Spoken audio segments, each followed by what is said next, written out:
Hi, good day, everyone. I hope you all are doing well. This is your very own Dr. Ila Khan. I'm from Sound of Autism. And today I get another opportunity to interview Samuel. We have one amazing session. And if somebody want to know the session that we did last time, you can go to my channel and you can also go to channel of the Sound of Autism. And we did amazing conversation about his book. And today the topic that we are going to discuss will be about the employment and specifically about the neurodiversity and neurodivergent people, that rather the organization who are talking about giving employment to autistic or ADHD community, or it is just a propaganda.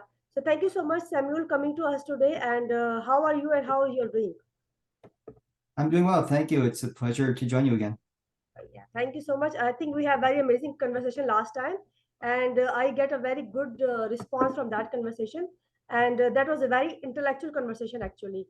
And before this discussion, before doing this live or doing this recording, I talked to you about one of my Twitter space where a mother asked this question from me, that. What are the employment opportunities for autistic or ADHD community, or maybe somebody who have learning disabilities, basically a neurodivergent people. What is uh, like the reason for that is, like, if we talk about this community, they need some kind of reasonable adjustment in the job sector. For example, some of them are you could say that they are sensory sensitive. They could be hypersensitive, there could be hypersensitivity, then they cannot talk in a lot of a lot of group. Everybody have different needs. So that's why maybe she was asking, her child was adult and he just completed his education, so she asked this question from me. So like, you are having your own, you have your own law firm and you are in this sector for so long. So I would like to know your opinion, that is there any opportunity for autistic or ADHD or neurodivergent community, or the organization who are claiming that, what is their perspective, rather either they are giving the opportunities, or uh, they are not giving the opportunities, or it is just kind of a propaganda they are doing just to seek attention, or just to tell people that yes, we are organization, and maybe a fame game, whatever we can say. So please give your opinion about that. Well, thank you for the question and thank you for addressing this topic. It's such an important topic, and I find that it's an underexplored topic, an area that is of dire need to the autistic and neurodivergent community and beyond for all of us. And unfortunately, most of the attention has not gone in this attention over the years. That's been going to the educational system. And we should be thankful and appreciate the progress that has been done in that area. And there's still plenty to go. We are not where we should be in, I can speak for the United States, in our educational system when it comes to special education services for children, for students on the autism spectrum. But I think we can say confidently that at least we're aware. And that first step is, of course, autism awareness. We have developed and I think achieved a measurable degree of awareness within the educational system. And parents, most importantly, are likewise becoming more and more aware of the opportunities of what the schools have to provide for their children. And long ways to go, but we have made substantial progress. Where we haven't made much progress at all, in my estimation and my experience, is the employment sector. Because, well, there's a lot of reasons, and we can talk about that at length, but I think one of the most basic challenges to the employment success of autistic individuals is that the government is not as directly involved, if at all, once a child ages out of the system. So there are federal laws and state laws and all kinds of guidelines that govern and regulate the educational system. But once a child and transitioning to become an adult, once they reach either the age of 21 or they graduate high school, they've aged out of the system. And now the government no longer has that obligation to provide those supports and structures. And at that point, autistic adults and their families find themselves on their own, trying to navigate a system which is difficult enough when there are laws in place. And now they're navigating a system where there aren't many regulations, there aren't many supports for individuals seeking employment.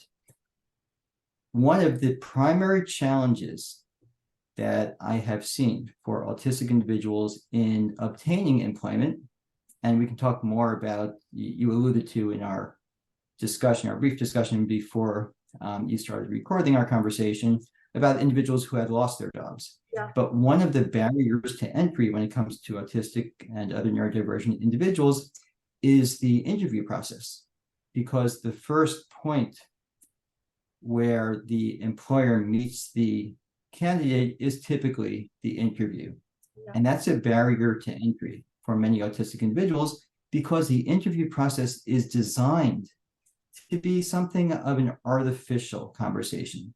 It's designed to replicate a kind of what we call gamesmanship. It's almost a game playing conversation where each side is using unwritten rules, using kind of socially expected nuances without putting all their cards on the table. Yeah. So the employer often asks questions where there's some ulterior motive, where there's some kind of hidden agenda to the questions they're asking, and they're trying to gauge the reaction and how it is that the person being interviewed, the candidate, express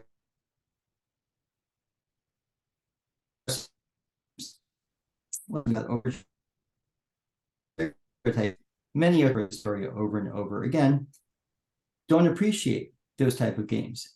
They prefer to have open and direct and honest and candid communication. It's sometimes called blunt. That's been kind of a negative spin on it. But from their perspective, they want to be straightforward and honest. They don't want to engage in tricks and subterfuge and saying something that you don't really mean and not saying something you really mean. And the interview process is actually designed in a way that works against that type of communication process. So we find over and over again, I've heard the story from so many individuals. There's actually in the United States, and I think otherwise elsewhere as well, there's a common question they ask in the interview when they say to the candidate, please tell us some of your weaknesses. Yeah. And most candidates going in expect that question, and they're prepared with their answer. Yeah. And their answer is usually something along the lines of, well, I'm a perfectionist. I do my job. I do other people's jobs for them. I'll stay in the office way past the time I should. And, those aren't weaknesses. They're obviously trying to buttress their own qualifications. Yeah. While autistic individuals might be very honest. And you would think that the employer would appreciate that honesty. You would think that the employer is looking for open communication so that they can really learn about the candidate, but they're really playing this hidden game. So I think before we can even talk about the employment setting, employers have to appreciate and understand that playing games in the interview process can actually be counterproductive for everyone involved and can be particularly discriminatory toward autistic individuals.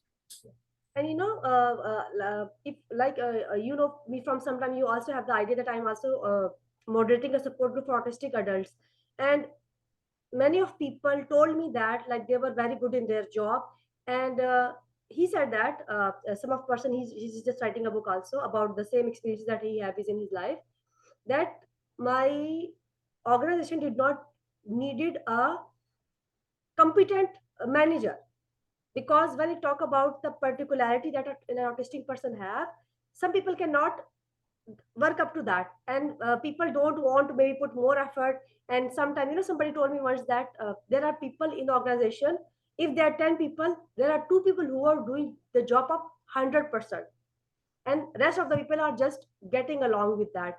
And yeah, as far as the level of commitment or the level of perfectionism or the level of getting along, that doing the things, putting things on the time, other people start feeling competition about you, and they start creating problems for you.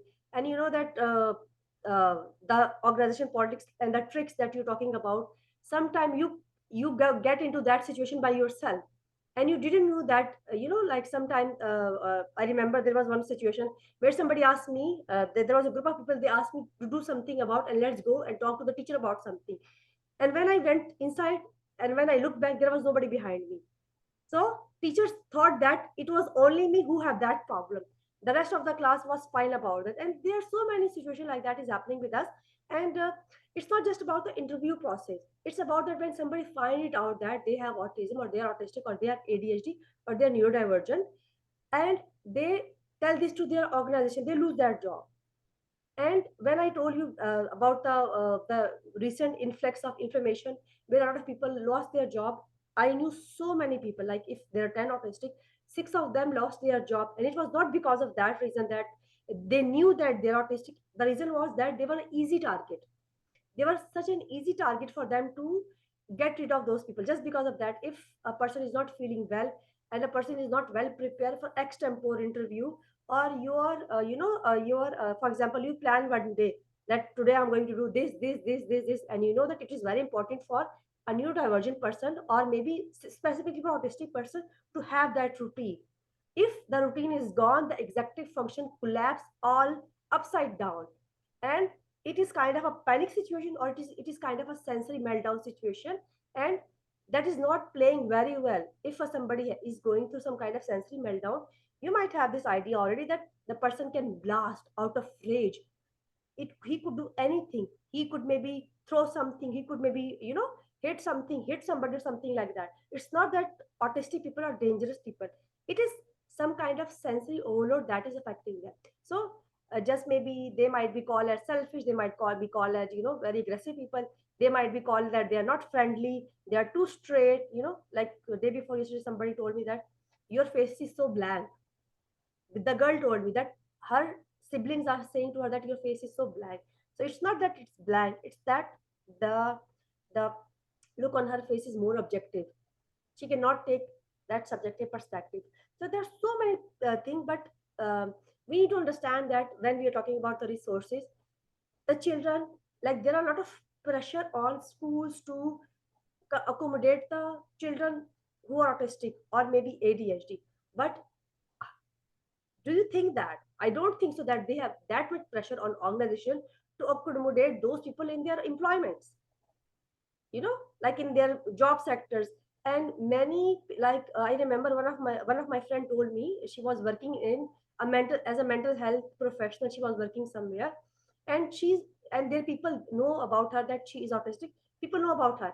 And one day she said that I am so happy about my organization that they are supporting me. But after some time they just ask her to leave that job and make her to sign the bond where she was supposed to sign that I am leaving this job by my own choice. Somebody did not put any kind of pressure on me. So these are some circumstances where people are going through. But I would like to take your opinion also, because for girls things are different. For boys, for men, things are totally different. Like girl can be somehow understand that how to cope with certain things, or maybe some other way, because the nature of the girl jobs are different. But for men the nature of the job is different. I would like to take your perspective on male, that how they are taking that. And if they are, because there are no law, because there are no labor law maybe who support those people. So, what is a man perspective over here? What he need to do, or should he So, tell his organization? Because that was the exact question. That should I mm, tell my organization that I am autistic or not? So, what they need to do over here? that is a great question, and the question that so many individuals grapple with. What do I say? And you can see both sides of the argument, both sides of what can be effective. On the one hand, if an individual doesn't, and I hate to even use the term disclose, it is the term we use, but disclose has a kind of connotation as if someone should be ashamed of it, as if Yeah, somehow yeah, they were telling a secret that they'd rather keep.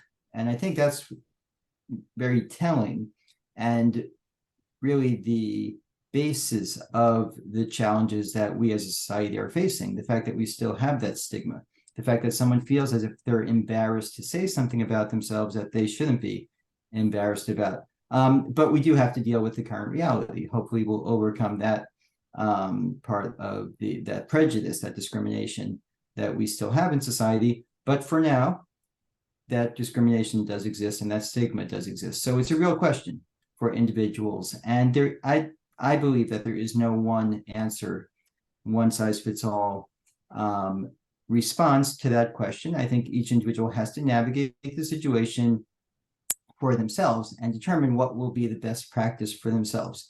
I have seen different approaches, different strategies. And, on the one hand, if someone does not tell their employer or the potential employer that they are autistic, the employer sometimes feels as if they were keeping something from them, because at some point it will come out. At some point it will become known or even obvious at the workplace. And the employer might feel, why didn't you tell me this? Yeah. On the other hand, if the candidate does disclose, does tell the interviewer that they are autistic, if you have an unsympathetic or prejudicial interviewer, that will likely result in the interviewer being biased against the candidate and really, in many ways, prevent them from success, either getting the job or success if they do manage to get the position once they're at the workplace. I've heard from many individuals that their preference, from autistic individual, that their preference really is to disclose early on, based on the logic that they want to be upfront with their employer, and they hope, maybe it's a bit idealistic, but they do hope that the response will likewise be sympathetic and understanding and open and honest in response. But they're also concerned that if they're going into a workplace that has that attitude, that somehow autism would disqualify the candidate, that's not the place they want to work. Yeah. Because that's a place where they'll be facing an uphill battle day after day. And even if the employer doesn't feel betrayed or somehow fooled into hiring someone, which is a horrible way of looking at it to start with, that employer who doesn't want someone autistic working there is going to make it difficult for that employee. And most of all, I think we have to face reality. I'm a law professor, I'm a lawyer, I've dealt with many, many types of cases relating to special education, relating to employment, relating to all areas of law. And we lawyers and law professors realize that when it comes to remedying discrimination, when it comes to fighting these types of prejudices, there's only so much the law can do.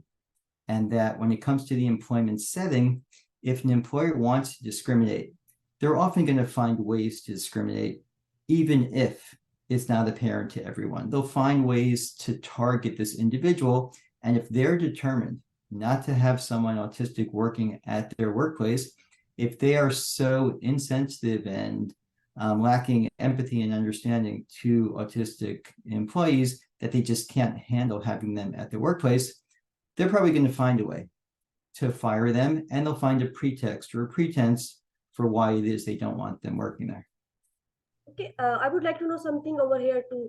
But before that question, because we need to give a resolution to the problem you raised. Uh, there are some people who told me that they have been accepted in certain places, but there was one condition with that place also, that there were already people working with that condition already. Like there might be somebody working with disability or some autistic or ADHD individual already over there, or if some member of the family are autistic, in that places those people are accepted without even telling, because you can tell the people that yes, they have that condition or not. And also there's something also, for example, let me give you an example. I Somebody approached me for something that we need certainly. For example, it's a wheelchair. So I didn't know that what to do about it, but I just posted, and the people that who donated or who were willing, they have person with disability in their home family. There were 3 or 4 people, and all those people who approached me for that thing, for understanding but the girl need, they were all people who have person with disability in their homes. So those people who already have people, or who already have understanding of disability, and they knew that how the life could be difficult of that person, and how it is going to affect that person for their life, and how it's going to feel, they have some soft corner for those people. But I think that it's not about that. uh, it is not even possible that if there are 10 rooms in a if there are 10 people in an organization, and they don't have personal disability in their family, that is not even possible. But even then, like we all know that people are not accepting the fact that. that they have person with disability in their home. And for example, if you talk about the depression or anxiety, that is also somehow under coming under the maybe neurodivergent part or maybe hidden disabilities, because it is also affecting that. So instead of just looking toward the perspective of depression or anxiety, that they can do some job, or maybe a person with autism or autistic person cannot do the job, this cannot be the possibility. But this is what I knew from the people that who told me that their acceptable was there were people already working in that organization. But again the question is, there are many organizations who advertise it like that they are working, they are inducting people in their organization, but the real story is different. Somebody also contacted me that they said that they are working for neurodiversity and or maybe for neurodivergent community, and I just become part of that organization, and I got a very negative uh, vibes from those people. The way they were not just talking to me, but people around them, it was like they are giving false hope to the people, that we are helping you people, we are helping you to induct in different organization. So it's more like they're making money out of that disability thing, or they're making money out of that dream, that a person have a dream that he want to have a job. So, and I also understand one perspective, and you can tell me about that, why it's like that, or what is your opinion about that. Many people have left their job and start their own businesses and start their own setups, and they are successful in that because they are doing things according to their own. But I think that is not the solution of the problem. Everybody is not capable of, or maybe everybody is not that resourceful to have their own businesses, to have their own setups. So what is your opinion about that? And after that, I will ask you some law Like, questions about that too.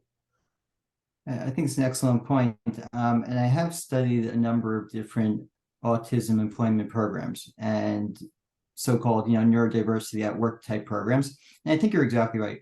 And without naming particular companies or corporations, it seems to me, and I've heard this from individuals who work at those corporations, that they have very good PR campaigns, and they publicize this notion that they hire autistic individuals, and in the end they really hire very few autistic individuals. You called it propaganda, and it really is used that way as a way of promoting the company, and perhaps even, as you said, a way to make money off of those portrayals of the company. But the reality doesn't match the public face of being autism friendly or really looking to hire autistic individuals. From the flip side, I have seen a number of very successful companies, and I've actually visited these sites. So I've seen the way these programs work in person, in action.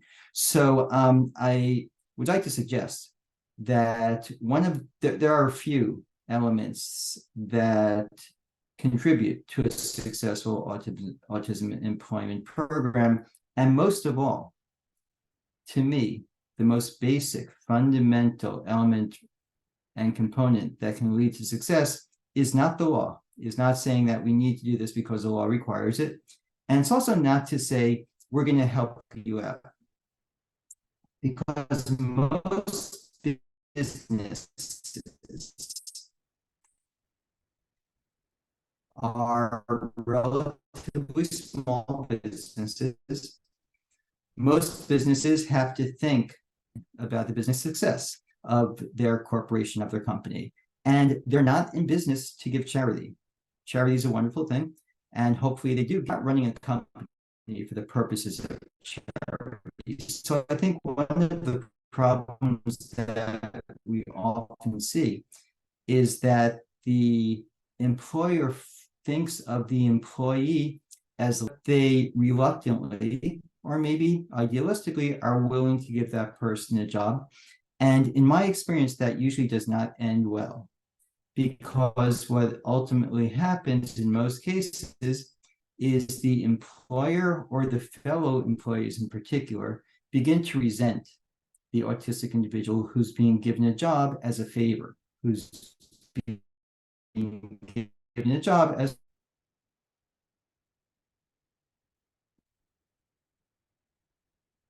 so we were talking about the educational system just before, and one of the challenges to inclusion in the educational system and the educational setting is not so much the classroom itself, and that has its own challenges, but it's kind of what we call the playground in the United States. It's the unstructured settings where the peers demonstrate that they're not happy to include this individual, that they see this autistic child as getting special favors, special treatment, and they end up, unfortunately, resenting them and marginalizing and isolating them and taking it out on them. So we see that very similar dynamic at the workplace because the office politics often breeds that type of resentment. So rather than viewing autism employment as a charity, the successful programs I've observed view autism employment like any other employment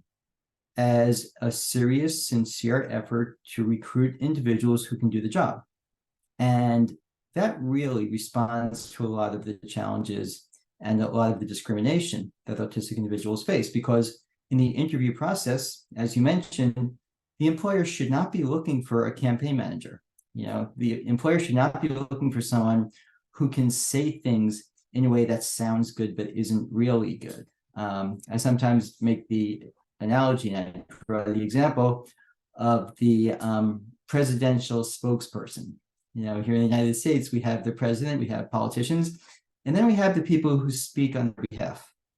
And they are skilled in not saying very much. They're skilled in not really telling the reporters everything that the reporters want to hear. Instead, they say what they want to say, and they say it in the way that they want to say it. So if that's your job, then you probably do want to interview and show that you can play those games. But otherwise, the autism employment programs I've seen that have been successful look to employees who can do the job. They can do the job well. They can do the job loyally. And you mentioned adjustments and accommodations. And I think the term adjustments is more common outside the United States. In Europe, we use the term accommodations, I think, more often. In the United States, the idea being that the employer is concerned, I'm going to have to make all these changes for the autistic individual, for neurodivergent individuals working here. I'm going to have to cater to their needs. I'm going to have to give them unfair, special treatment. And unfortunately, that's been a concern. And that's been kind of a stereotype that the other employees also think about. But if we just step back for a moment and consider other areas of employment, employers often make accommodations for all their employees. If an employee, for example, has a difficult personality, and I don't mean they're perceived as difficult, they really are difficult. They gossip in the office. They're mean to other people intentionally. And this is not uncommon. Well, if the employee can do the job well, the employer often overlooks those aspects of their personality. If there's an employee who takes a 3-hour lunch, if they're gossiping at the water cooler, not doing their job. So employers kind of overlook that, and we call that accommodating the personality, the behaviors of those employees. So it seems to me, if we can help employers understand that the accommodations that you're referring to for an autistic individual are actually much less significant than those types of accommodations. We're talking about, as you said, maybe some sensory issues, maybe different forms of communication, making instructions clear. That's not overwhelming for an employer. Maybe not quite understanding why the autistic individual is doing things a certain way or saying things a certain way, and taking a couple of minutes to appreciate them and to understand them. Well, that's not overwhelming compared to accommodating someone who is gossiping at work, who's undermining other employees. And this happens all the time, certainly in the United States in employment settings.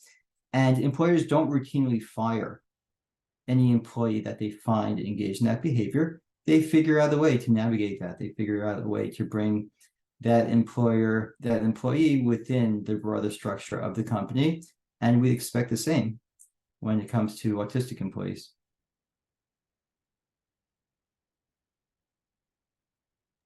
Yes. With this, I remember one of mother requested me one thing, that can you help me something? I said what it is. She said that her daughter uh, she was having some kind of she might be she was on spectrum, I guess, or maybe she was on spectrum of ADHD. And she told me that her daughter have a need, if she have to chew something so that she can concentrate. Without chewing something she cannot concentrate. So when I offer her everything, she said that no, those things are too visible in the classroom, and she's studying in a classroom where it is kind of inclusive setup, and she need to have something which is not visible. So there's one thing which is chewing gum or maybe bubble gum, which is not visible, but it is banned in the school. And I said that why it's banned in the school. She said that her school spent $19,000 on cleaning the whole school, because students used to chew the gum and they used to throw those everywhere, and the whole school was dirty. So the school is not understandable, or school is not helping that child to sit in the classroom, because without chewing anything she cannot concentrate. So I give her so many options, but I even raise this question in so many forums, but like the school is not ready to give a reasonable adjustment.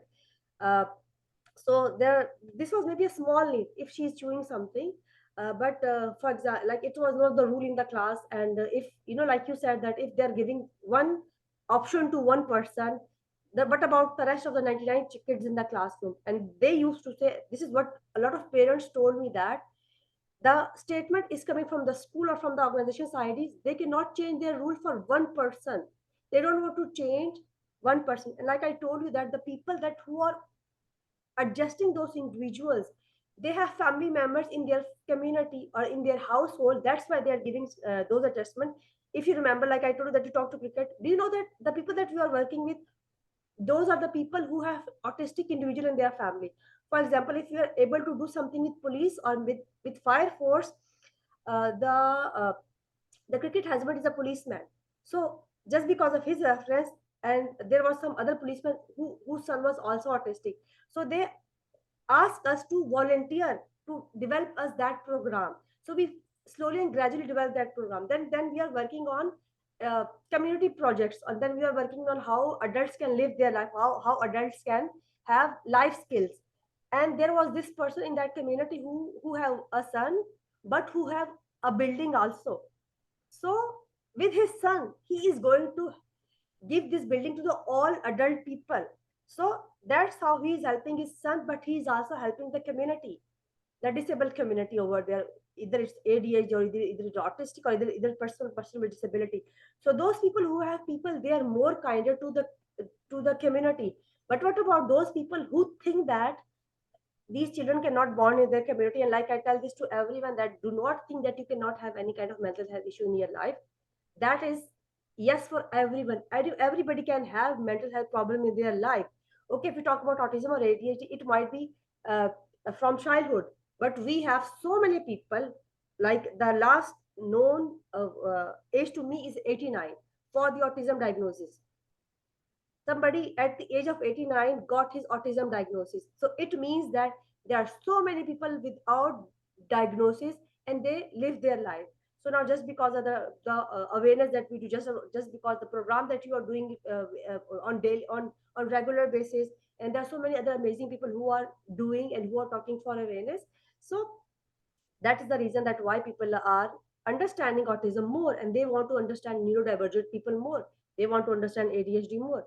So now I would like to ask you one question. So for example, uh, is there any kind of a law where it is written that even if you have a disability, or if it's not clear you have ADHD or you have autism, the organization is supposed to take you employee? Are there any kind of rules like that, like they cannot throw you out of the job because of your disability, or because of your autism or ADHD, or because of your diversity? Or there is no law like that, so they can sue their organization on that basis? Or do you get any cases like that, where they ask you to help them to get that job, or help them to get some money from that organization, some kind of payment which has been stalled because they were not paying them enough, or they were paying them less? Do you get that kind of cases? So I just want to make clear, I'm not an employment lawyer, so I haven't worked in those areas. I've worked more in the areas of education. I'm not an education lawyer either, but I have advocated in the education setting. From what I've heard, those cases are very difficult to succeed because it's unlikely to succeed. It's very difficult to challenge an employer for the reasons I described. And this is true of any area of discrimination. We do have anti-discrimination employment protections in the United States. But an employer who wants to discriminate is aware of those laws to start with, and they are determined to violate those laws without getting caught. And it's not that difficult for a self-serving, ill-intended employer to target an individual and to find an explanation, a pretext for why they're firing the individual that's going to be separate from their disability. And the reason for that is, I think, because we all make mistakes. We all do things wrong at work. And therefore, if the employer, and that's what we mean by discrimination, that there are, if you have a situation where there are two individuals and they're both human beings, they're both doing something wrong, and there's only one individual who's getting in trouble, that's usually going to be a sign of discrimination. There's usually some nefarious reason that they're getting in trouble and the other person is being overlooked. And if the employer decides, I've got 5 employees and there's one who's autistic and I just am uncomfortable with that person, I'm not sensitive to that person's characteristics, their behaviors, it's just too much for me. And again, it's quite upsetting that an employer would have that point of view. But to your point about chewing on something, if an employer doesn't mind the fact that someone else goes out for a smoking break, doesn't mind that someone walks into the office late every day, doesn't mind that people are taking the 3-hour lunch, doesn't mind people are shirking the responsibility at work. But the one thing that bothers them is the fact that there's this other employee who's doing their job, who's not complaining, who's not taking advantage of other people, but they have to chew on a small item just to keep themselves comfortable, a form of self-stimulatory behavior. If the employer decides that that's what's bothering them, they're not going to say, I'm firing you because I don't like the fact that you're chewing on that object. They're going to say, I'm firing you because I kept track of your daily performance. And I noticed that you came in late this day, that day, and that day. And it would be very difficult for that employee to demonstrate that the real reason that they're being fired has nothing to do with their performance, it has everything to do with who they are. Yeah, and there's something else also about if you talk about neurodivergent community, it's about mutism.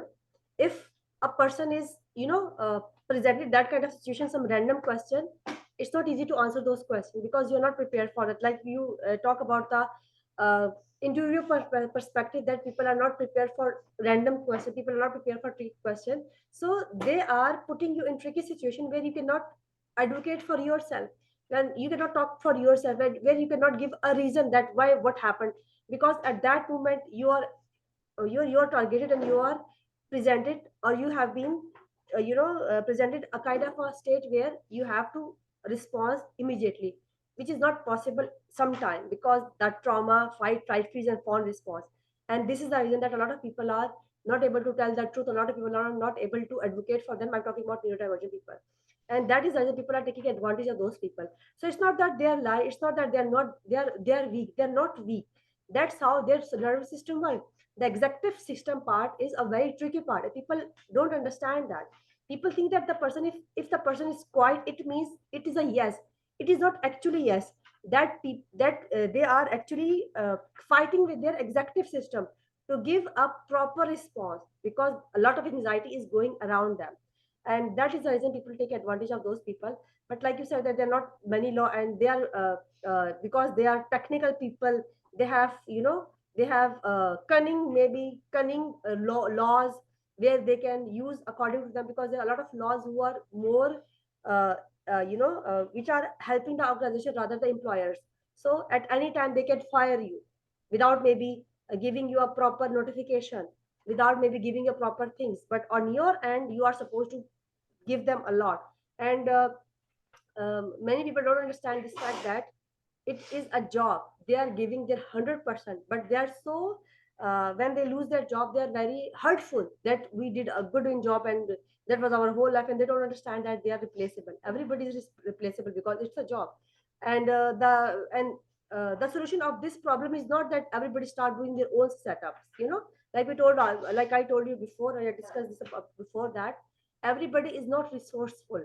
Everybody don't have money to start a new job. So we need to do something about that. And those organizations who are talking about neurodiversity at workplace, neurodivergent people at workplace, to understand the factor that reasonable adjustment is the right of everyone. For example, before just wrapping this discussion, let me give you the small example. Like for example, I drink coffee. So I was working in a place where they were not even giving me a water, let alone a drinking coffee, and they were not giving me that. And I told them that I had leave to leave that place because there were so many other people, so many things going around that which I cannot do. Maybe I can, I have to buy one, you could say that I have to buy one small thermos which look like a glass, where I used to take my coffee with myself all the time. So it was a lot of big bag. I have to keep a big bag for my water and for my coffee, so that I can drink my coffee over there. And they were not able to give me. I have to travel 2 hours to that place. But for them, they were not able to give me hot water, which was, I mean, that is not expensive thing, but their laws were like that. And the place that I go, they already knew that I have those things, this is my requirement, and they just fulfill that without me asking. But for them, that is a ego thing, that no, these are the laws, they're not going to do that.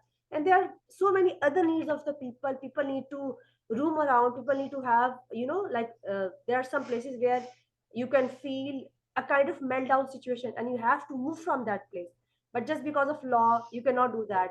And I think everybody have the right to live their life. At the end of the day, we all are human being, and whatever we have, we are not like that by our choice. And you will agree to that thing also, that the way that we are, it's not our choice. You know, we are not born like that by our choice. So that is something born to us from childhood. We did not created neurodiversity by ourselves. We did not become neurodivergent by ourselves, not by choice. So we have to, I think, we have to have more acceptance. You know, pity is not required. We don't want any kind of pity. We only want that acceptance. And we just want to way the way that we are. We don't even want other people to change for us, but just small adjustment, a small chewing gum that could help that girl to attend the whole classroom, you know, a small maybe around in the office, so that the person can spend his whole day. With this, I would like to say thank you to you, and I would ask you to, if you want to attend our support group, you are always welcome to that. That is free support group for everyone. We have amazing people, and everybody is helping everyone. And people are very curious to know about that also, because they never see a group like that. And we are working for now maybe like 6 or 7 months continuously, and we are so happy about that. And I'm also thankful to you that you talk on very important point, and you give me a very important side, and that will help a lot of people. And I think if the authority will listen to that, and there are a few organizations who are actually working for neurodivergent people, they will add those points. And I think we need to maybe start working on some laws also that help neurodivergent people, because there should be some law.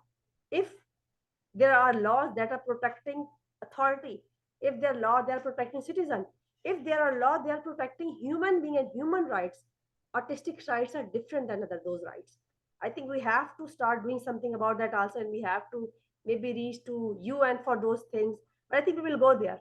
If we are doing this, we will go there also. So with this, thank you so much for your today time, and very soon I'm going to upload this, and we will have another amazing discussion again. So thank you so much for your time today. Thank you. It's my pleasure.